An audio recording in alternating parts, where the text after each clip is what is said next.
Editorial Disney created its own Star Wars problem. Bob Iger's recent announcement that films would go on from the cinema following Rise of the Skywalker came as both a shock and an all-too-logical conclusion.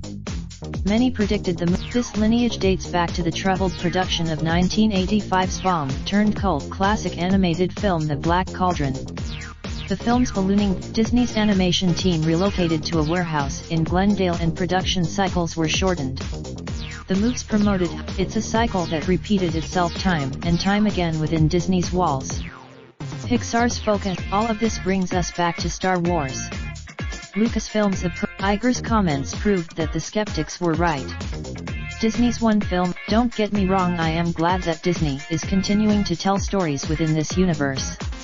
I am happy that fans want stories worthy of being told within the franchise, and Disney has to realize that a self-correction is in order. And if the fans vote, how do you feel about Disney's self-inflicted Star Wars problem? Let us know in the Russo brothers explained how they pitched Downey about Endgame's story for Tony Stark and Dora. The director behind the upcoming Once Upon a Time in Hollywood still has a heavy. A fan captured the entire encore performance of Alien the Play, as well as Sigourney.